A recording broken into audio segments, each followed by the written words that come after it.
Chapitre 91. Enseignement aux disciples dans l'Olivet, aux environs de Nazareth. Le 29 janvier 1945.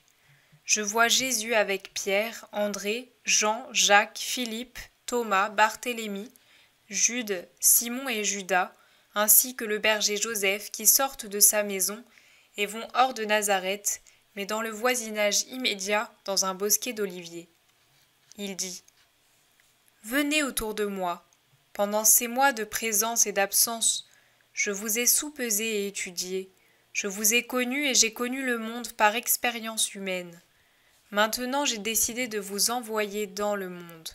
Mais auparavant, je dois vous instruire pour vous rendre capable d'affronter le monde avec la douceur et la sagacité, le calme et la constance, la conscience et la science de votre mission. Ce temps de soleil brûlant empêche de longues pérégrinations en Palestine, et je veux l'employer à vous instruire et à former en vous des disciples. Comme un musicien, j'ai senti ce qu'il y a en vous de discordant, et je viens vous donner le ton pour l'harmonie céleste que vous devez transmettre au monde en mon nom. Je retiens ce fils, il désigne Joseph, car je lui délègue la charge de porter à ses compagnons mes paroles, pour qu'il se forme là un noyau solide, qui m'annonce en faisant connaître, pas seulement mon existence, mais aussi les caractéristiques les plus essentielles de mon enseignement. Je commence par vous dire qu'il est absolument nécessaire que vous vous aimiez et que vous ne fassiez qu'un. Qui êtes-vous ? Des hommes de toute classe sociale, de tout âge et de toute région. J'ai préféré prendre des esprits encore vierges en matière de doctrine et de connaissance, car je les pénétrerai plus facilement de mon enseignement. Par ailleurs, vous êtes destinés à évangéliser des gens qui seront dans l'ignorance absolue du vrai Dieu.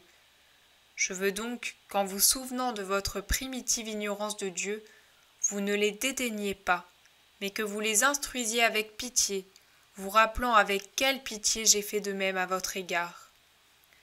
Je sens s'élever en vous une objection. Nous ne sommes pas païens, même si nous n'avons pas de culture intellectuelle. Non, vous ne l'êtes pas. Cependant, non seulement vous, mais même ceux qui parmi vous représentent les savants et les riches, vous vous êtes tous laissés prendre par une religion qui, dénaturée par trop de raisons, n'a de religion que le nom.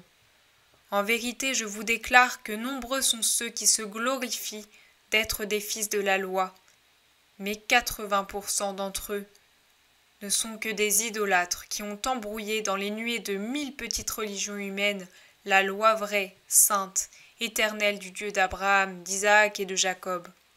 Aussi, quand vous vous regardez les uns les autres, aussi bien vous, les pécheurs humbles et sans culture, que vous, qui êtes marchands ou fils de marchands, officiers ou fils d'officiers, riches ou fils de riches, dites, nous sommes tous pareils, tous nous avons les mêmes lacunes, et tous nous avons besoin du même enseignement. Frères par nos défauts personnels ou nationaux, nous devons désormais devenir frères dans la connaissance de la vérité et l'effort pour la mettre en pratique. Oui, des frères, je veux que ce soit le nom que vous vous donniez l'un à l'autre et que vous vous considériez comme tels. Vous êtes comme une seule famille. Quand est-ce qu'une famille est prospère et que le monde l'admire ? Quand on y trouve l'union et la concorde. Si un fils devient l'ennemi de l'autre, si un frère nuit à l'autre, la prospérité de cette famille sera-t-elle durable ? Non, c'est en vain que le père de famille s'efforce de travailler, d'aplanir les difficultés et de s'imposer au monde. Ses efforts restent sans résultat, car les ressources s'effritent, les difficultés augmentent, le monde se moque de cet état de procès perpétuel qui émiettent les affections et les biens. Alors que, unis, ils étaient puissants contre le monde, en un tas de petits, de mesquins intérêts contraires dont profitent les ennemis de la famille pour en accélérer la ruine. Qu'il n'en soit jamais ainsi parmi vous. Soyez unis, aimez-vous pour vous apporter une aide mutuelle, aimez-vous pour enseigner à aimer. Observez. Même ce qui nous entoure nous enseigne cette grande force. Regardez cette tribu de fourmis qui accourt tout entière vers un même endroit. Suivons-la et nous découvrirons la raison de leur affluence, qui n'est pas inutile, vers ce point déterminé. Voilà, l'une de leurs petites sœurs a découvert, grâce à ses organes minuscules, qui nous sont invisibles, un grand trésor sous cette large feuille de radis sauvage. C'est un morceau de mie de pain, peut-être tombé des mains d'un paysan venu soigner ses oliviers, ou bien de celle d'un voyageur qui a fait une pause à l'ombre pour prendre son repas, ou encore de celle d'un joyeux gamin courant sur l'herbe fleurie.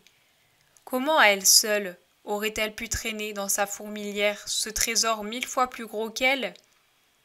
Alors elle a appelé l'une de ses sœurs et lui a dit « Regarde, et cours vite dire à nos sœurs qu'il y a là de la nourriture pour toute la tribu et pour plusieurs jours. Hâte-toi avant qu'un oiseau ne découvre ce trésor. Appelle ses compagnons et qu'ils le dévorent. » Et la petite fourmi a couru, tout essoufflée par les accidents du terrain, à travers gravier et herbe jusqu'à la fourmilière, et elle a dit « Venez, l'une de nous vous appelle, elle a fait une découverte pour toutes, mais elle ne peut la charrier jusqu'ici toute seule. Venez. » Alors toutes, même celles qui, exténuées par le travail accompli durant toute la journée, se reposaient dans les galeries de la fourmilière, sont accourues, même celles qui étaient en train de ranger les provisions dans les réserves. 1, 10, 100, 1000, voyez-les qui le saisissent de leurs griffes, le soulèvent en faisant de leur corps un chariot, le traînent en s'arc-boutant sur le sol.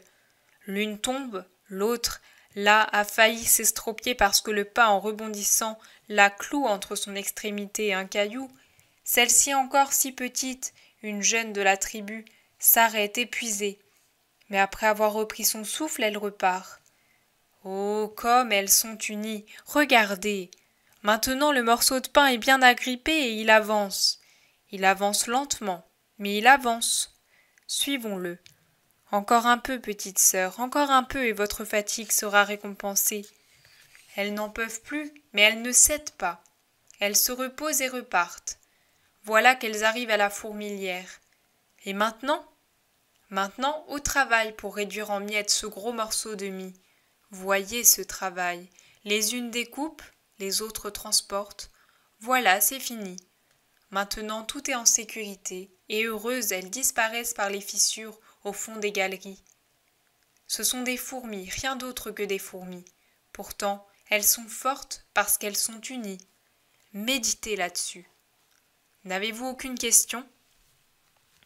Je voudrais te demander, nous n'allons plus revenir en Judée? Demande Judas. Qui prétend cela? Toi, maître, tu as dit que tu prépares Joseph pour qu'il instruise les autres en Judée. On t'y a fait trop de mal pour que tu y retournes? Que t'ont-ils fait en Judée? Demande Thomas, curieux en même temps. Pierre s'exclame avec véhémence. Ah, alors j'avais raison de dire que tu en étais revenu fatigué. Que t'ont-ils fait, les parfaits, en Israël?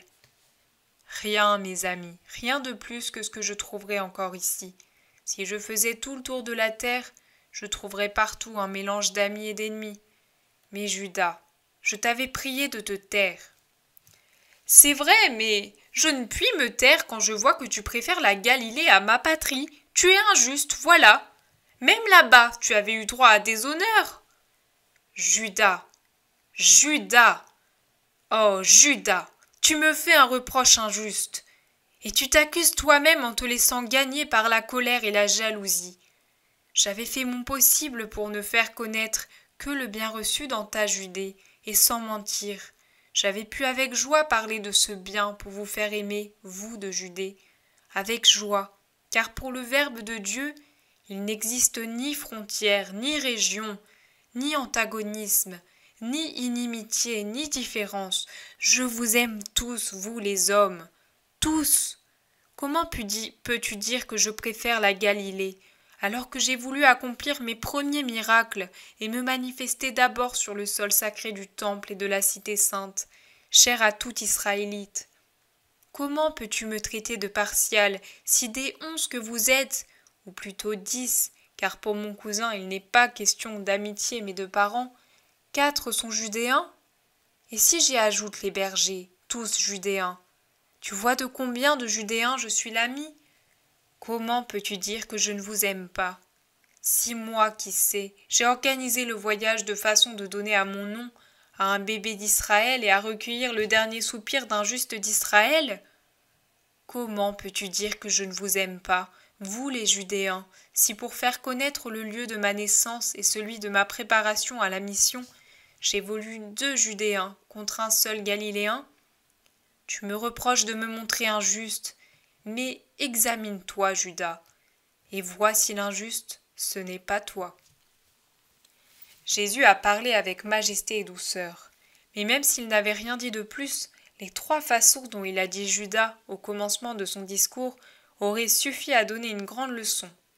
Le premier Judas était dit par le Dieu majestueux qui rappelle au respect.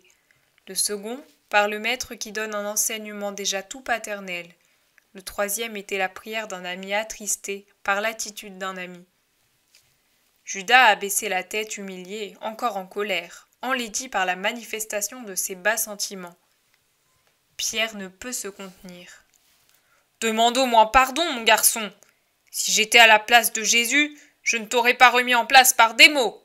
C'est bien autre chose que de l'injustice. C'est un manque de respect, mon beau monsieur. C'est comme ça qu'on vous éduque au temple. Ou peut-être n'es-tu pas éducable? Parce que, si ce sont eux... » Cela suffit, Pierre. J'ai dit, moi, ce qu'il y avait à dire. Demain, je vous instruirai sur ce thème. Et maintenant, je répète à tout ce que je leur avais dit, à eux en Judée. Ne répétez pas à ma mère que son fils a été maltraité par les Judéens. Elle était déjà toute désolée d'avoir deviné que j'ai eu de la peine. Respectez ma mère. Elle vit dans l'ombre et le silence. Sa seule activité, c'est la vertu et l'oraison. Pour moi, pour vous, pour tous, que les lueurs troubles du monde et les âpres contestations restent loin de son asile enveloppé de réserve et de pureté. N'introduisez pas même l'écho de la haine, là où tout est amour. Respectez-la. Elle est courageuse plus que Judith, vous le verrez. Mais ne la forcez pas, avant l'heure, à goûter la lie que sont les sentiments des malheureux du monde, de ceux qui ne savent pas, même d'une façon rudimentaire, ce qu'est Dieu et la loi de Dieu. Je vous ai parlé d'eux au début, de ces idolâtres qui se prennent pour des sages de Dieu et qui pour cette raison unissent l'idolâtrie à l'orgueil. Partons. Et Jésus reprend la route de Nazareth.